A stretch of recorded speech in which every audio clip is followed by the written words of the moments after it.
Let's return to the national news now, and with me Zoe McKenzie and Andrew Charlton with the big development, the historic development really, the expulsion of the Iranian ambassador. He's gone, or he's going to be expelled within the next couple of days. Do you welcome, first of all, the effectiveness of the agency, Zoe, and the swiftness with which the government has reacted to it and responded to it? So absolutely, in terms of our intelligence agencies in particular, as somebody who used to sit on the Parliamentary Joint Committee for Intelligence and Security, I have great faith in what they do and where they've been doing it.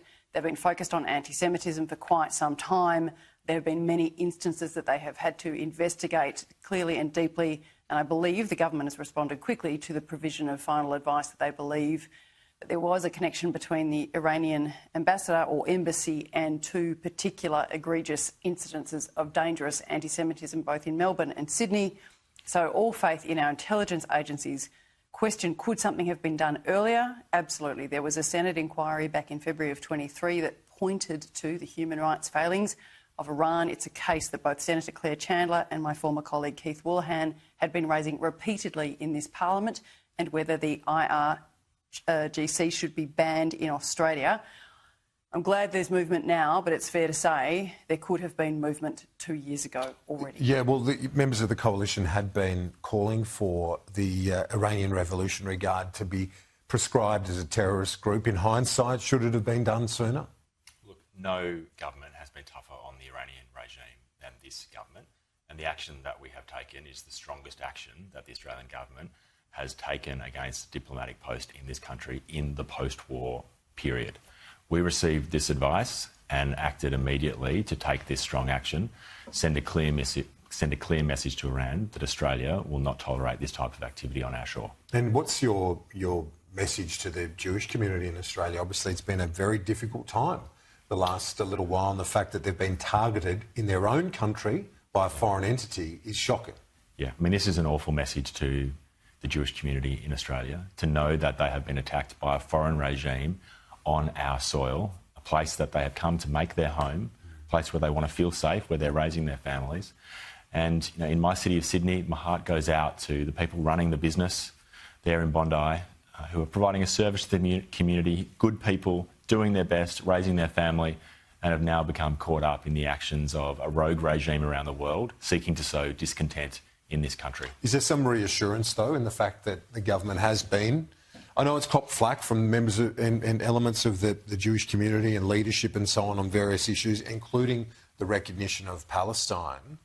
But in terms of the vigilance in this regard, should there be some reassurance for the members of the Jewish community? Well, we have been highlighting that there have been myriad acts of anti-Semitism in this country since the 7th of October.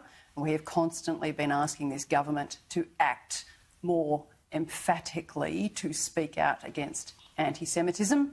Again, it has taken the action of the intelligence agencies to make this move, to get the government to move, but they have moved swiftly. I will grant them that in relation to this particular issue. But there are many other issues of anti-Semitism that could have done with much stronger leadership by our Prime Minister in order to say this is just not acceptable in Australia. And of course, I will reiterate what I've said before, which is the recognition of Palestine at this point seems to be vastly inconsistent with trying to maintain social cohesion and to get rid of anti-Semitism in our country. Let's look at the shocking developments in Victoria, northeast Victoria, the death of 2 police officers. Zoe, first to you on this, the so-called sovereign citizen movement.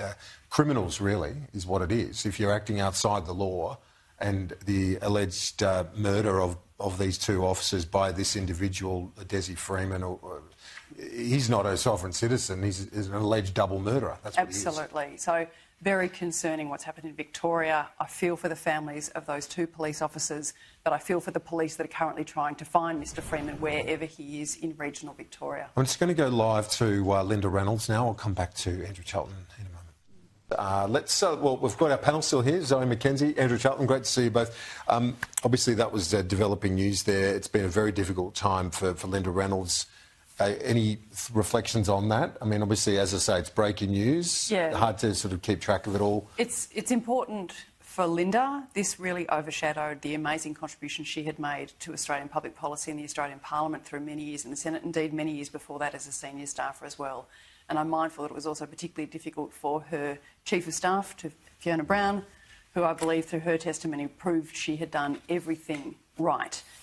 Andrew and I couldn't hear what was happening in the press conference, so I won't make any statement about the defamation case and its outcome, only to say I'm glad for Linda that maybe a line will be drawn under the matter now and she can get on with her post-parliamentary life and success. Indeed, yeah, and I'm aware that you both couldn't hear what was said, but Linda Reynolds did say she felt vindicated by the events of today. Well, this is an awful chapter in Australian political history, and let's remember that at the centre of this story is a young woman who was found to have been sexually assaulted, not very far from where we're sitting right now. And everybody who's been involved in this case has been hurt by it. As Zoe said, I don't think it's appropriate for us to comment on what has just happened, but I will say, and I think this is important to say to the Australian people, that in the years since that event took place, a lot of progress has been made in this building. A lot of staff have worked very hard. A lot of politicians on both sides of politics have worked very hard to make this building a safer workplace for everybody who works in it. And I think we should honour that, acknowledge there's more work to do, but recognise the progress that has been made. Thank you both for your reactions to it. I know that it was a very fluid situation, and you could see that with the camera person also struggling to get a still shot, but it is big news, so thank you for your immediate reaction to it.